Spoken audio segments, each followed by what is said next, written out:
इस वक्त की सबसे बड़ी खबर आपको महागठबंधन से जुड़ी हुई बताने जा रहे हैं। महागठबंधन से निकलकर जो खबरें सामने आ रही है उसके अनुसार महागठबंधन में दरार नहीं, महादरार पड़ चुका है। कांग्रेस के प्रदेश अध्यक्ष राजेश राम के खिलाफ राजद मैदान में अपना पहलवान उतारने जा रही है। ये खबर को सुनकर आप चौंक रहे होंगे, लेकिन ये सच्चाई है।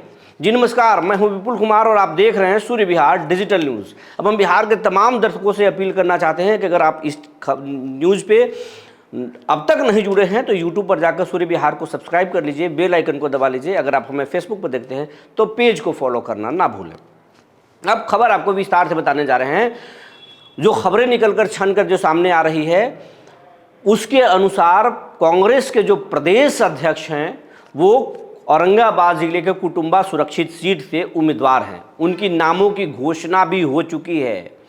जो लिस्ट कांग्रेस का जारी हुआ उसमें राजेश राम का नाम शामिल है। राजेश राम नॉमिनेशन करने वाले हैं, लेकिन इसी बीच खबर निकलकर सामने आ रही है कि राजद ने राजेश राम के खिलाफ अपना पहलवान, राबड़ी सरकार में मंत्री रह चुके सुरेश पासवान को उम्मीदवार बनाने जा रही है। खबर तो यह है कि बना चुकी है, बस औपचारिक ऐलान होना बाकी है। ये खबर आपको चौंका सकता है, इसलिए चौंका सकता है कि कांग्रेस के कोई आम कैंडिडेट की बात नहीं है, कोई साधारण विधायक की बात नहीं है, बल्कि बिहार कांग्रेस के जो प्रदेश अध्यक्ष हैं राजेश राम, वो कुटुंबा के विधायक हैं। उनके नामों की घोषणा हो चुकी है, लिस्ट जारी हो चुका है। राजेश राम बार बार कह चुके हैं कि इस मैदान को हम छोड़ के भागेंगे नहीं, कुटुंबा में हमारा जीना है, कुटुंबा में हमारा मरना है, नहीं कहीं जाएंगे। इसी बीच में राजद अड़ गई कुटुंबा सीट पर और साफ साफ कह दिया कि आप उस चुनाव को नहीं निकाल सकते हैं। 2 बार राजेश राम वहां रहे हैं, एंटी इनकम्बेंसी है, विरोध की लहर है, इसको रोकना होगा, क्योंकि हमने एक मजबूत कैंडिडेट नीतीश कुमार के बहुत करीबी, अब जो हम में गए हैं ललन राम, वो वहां से मजबूत पड़ जाएंगे। ललन को रोकने के लिए सुरेश को आना बहुत जरूरी है। सुरेश पासवान ही उनको हरा सकते हैं। इस बात पर लालू प्रसाद यादव ने सुरेश पासवान को अपना आशीर्वाद दे दिया है। तेजस्वी यादव ने भी हामी भर दी है। कहा जा रहा है कि सुरेश पासवान को लगभग फाइनल कर दिया गया है, बस औपचारिक ऐलान बाकी है।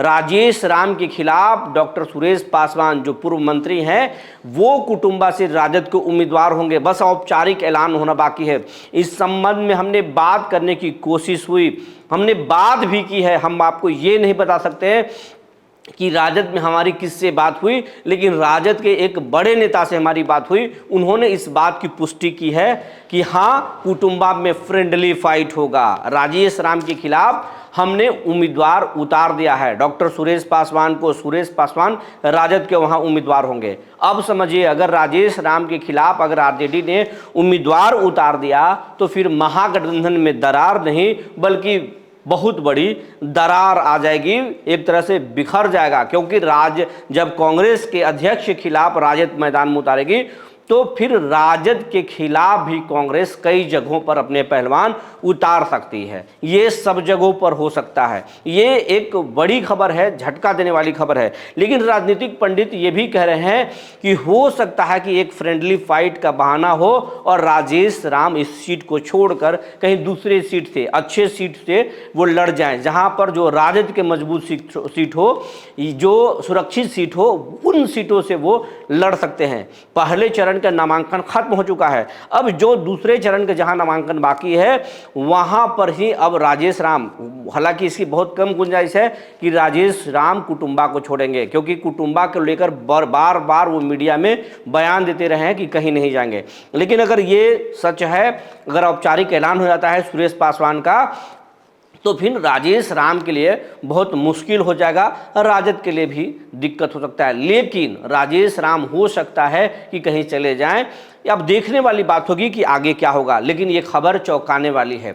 इसके साथ साथ जो फ्रेंडली फाइट की बातें निकल कर सामने आ रही है वो 3-4 ऐसी सीटें हैं, जैसे कुर्था सीट पर भी अभी तक डिसाइड नहीं हो चुका है, दोनों पार्टियां एक दूसरे से अड़ी हुई हैं। जहानाबाद में भी दोनों पार्टी अड़ी हुई है कि इस पे जो है हम भी कैंडिडेट देंगे, हम भी कैंडिडेट देंगे। अब तक ये मामला फंसा हुआ है और उसके साथ साथ जाले विधानसभा में भी जो है मामला फंसा हुआ था, लेकिन उसको सुलझा लिया गया। अब जो है टेकारी भी एक विधानसभा है, कांग्रेस की सीट है, लेकिन आरजेडी ने उस ज़बरदस्त तरीके से उस पर वहाँ पर अड़ी हुई है कि हम इस सीट को हम यहाँ से लड़ेंगे। तो महागठबंधन में जो खबरें निकलकर सामने आ रही है वो चौंकाने वाली है। पहले चरण के नामांकन के तारीख खत्म हो चुका है, अब दूसरे चरण के तारीख बहुत कम दिन बच गए हैं, मतलब महज उंगली पर गिन के 2-3 दिन बचे हुए हैं।